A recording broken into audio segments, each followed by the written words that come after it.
څو موده وړاندې تاسو یو سفر درلود، د دغه سفر هدف څه و؟ بلې زما سفر د قطر هیواد ته و. د قطر هیواد ته زموږ سفر و، د ورزش په برخه کې و، او هلته موږ د قطر هیواد د ورزش او د ځوانانو له وزیر سره ولیدل، او د دې ترڅنګ د فوټبال فدراسیون مسؤلینو سره مو لیده کاته وسو، او د قطر د اولمپیک د کمیټې له مشر او مسؤلینو سره مو لیده کاته وسو، او یو شمېر نورو ورزشي نهادونو سره مو لیده کاته و.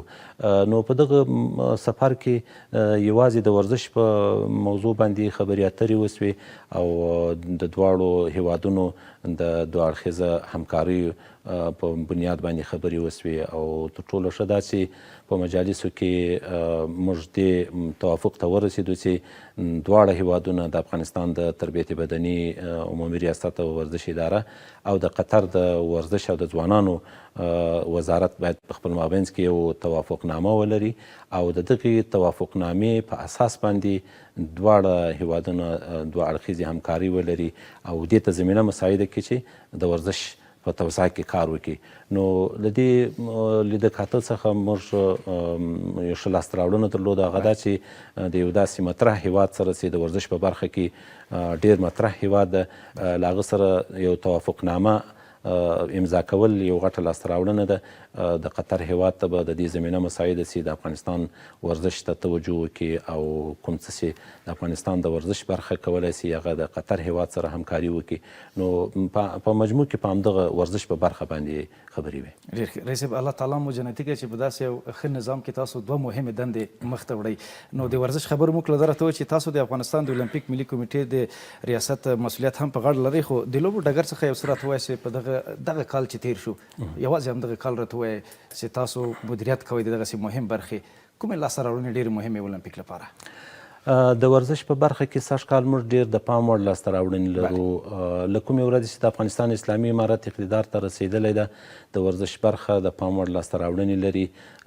لومړی کال کې موږ له نړیوالو ډګرونو څخه 14 میډالونه درلودل، او په دویم کال کې 24، او په سږ کال کې موږ 2 میډاله لرو. دا په اسانۍ سره نه ترلاسه کیږي.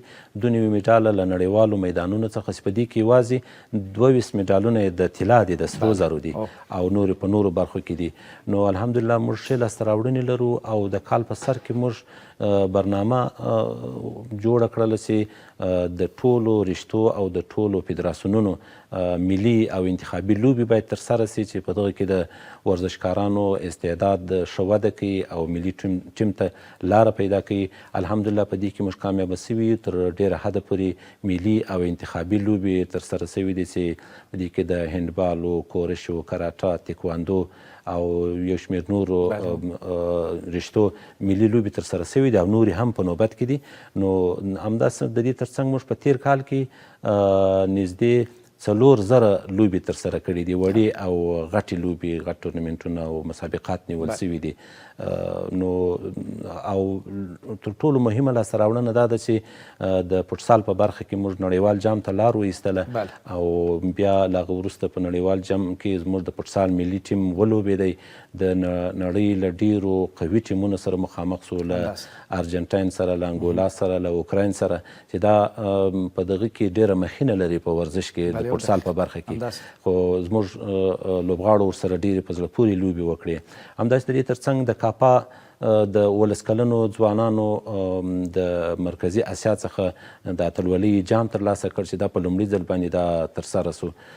د والیبال په برخه کې موږ عراق او ځینو نورو هیوادونو ته ماتې ورکړه. فوټبال کې هم له قوي هیوادونو سره مخامخ سو. نو په مجموع کې موږ د ورزش په برخه کې الحمدلله لاسته راوړنې لرو. او یو ښه خبره دا ده چې الحمدلله د افغانستان اسلامي امارت مشرتابه او نظام د ورزش ته شا ولاړ ده، د ورزش حمایت کوي، ځکه دغه لاسته راوړنې خو پرته له حمایته څخه نسي کېدلی. که حکومت حمایت نه وي، دا لاسته راوړنې نسي کېدلی. ډېر وخت زموږ ورزشکاران له دې سره مخ وو، د عصري مشکلې وو چې له تېرو 2 کلونو راهیسې دوی عصریه نه وه اخیستې، او د ټولو ورزشکارانو غوښتنه دا وه. نو د تربیت بدني په بار هڅو باندې بالاخره مشفق مشرتابه مهرباني وکړه، او د ورزشکارانو دپاره عصریه منظوره کړه چې انشاءالله په لنډو ورځو کې به دا حاصله دوی ته ورکړل شي. ډېرې زیاته مننه کوم رئیس صاحب له راتګ څخه دې په لنډ کې راته ووایي چې دغه د ورزش لړۍ خو له کلونو ډېر مخکې څخه همداسې روان و. اصل کې دغه دومره زیاته لاسته راوړنې اصلي هدف څه شی دی؟ اصلي لاسته راوړنه لارې چې ده ښه مدیریت او یا که د لوبغاړو زحمات؟ طبیعي خبره ده دا دواړه اړخه پکښې مؤثر دي او اړین دي. ښه مدیریت او په کار کې اخلاص او دغسې د ورزشکارانو تشویق او د دوی زحمت دا د دې نتیجه کېږي چې موږ دا لاسته راوړنې لرو. تربیت بدني او د اولمپیک اداره شپه او ورځ هڅه کوي هر هغه سهولتونه چې د ورزشکارانو ورته ضرورت وي او زموږ په وس کې وي هغه ورته برابروي.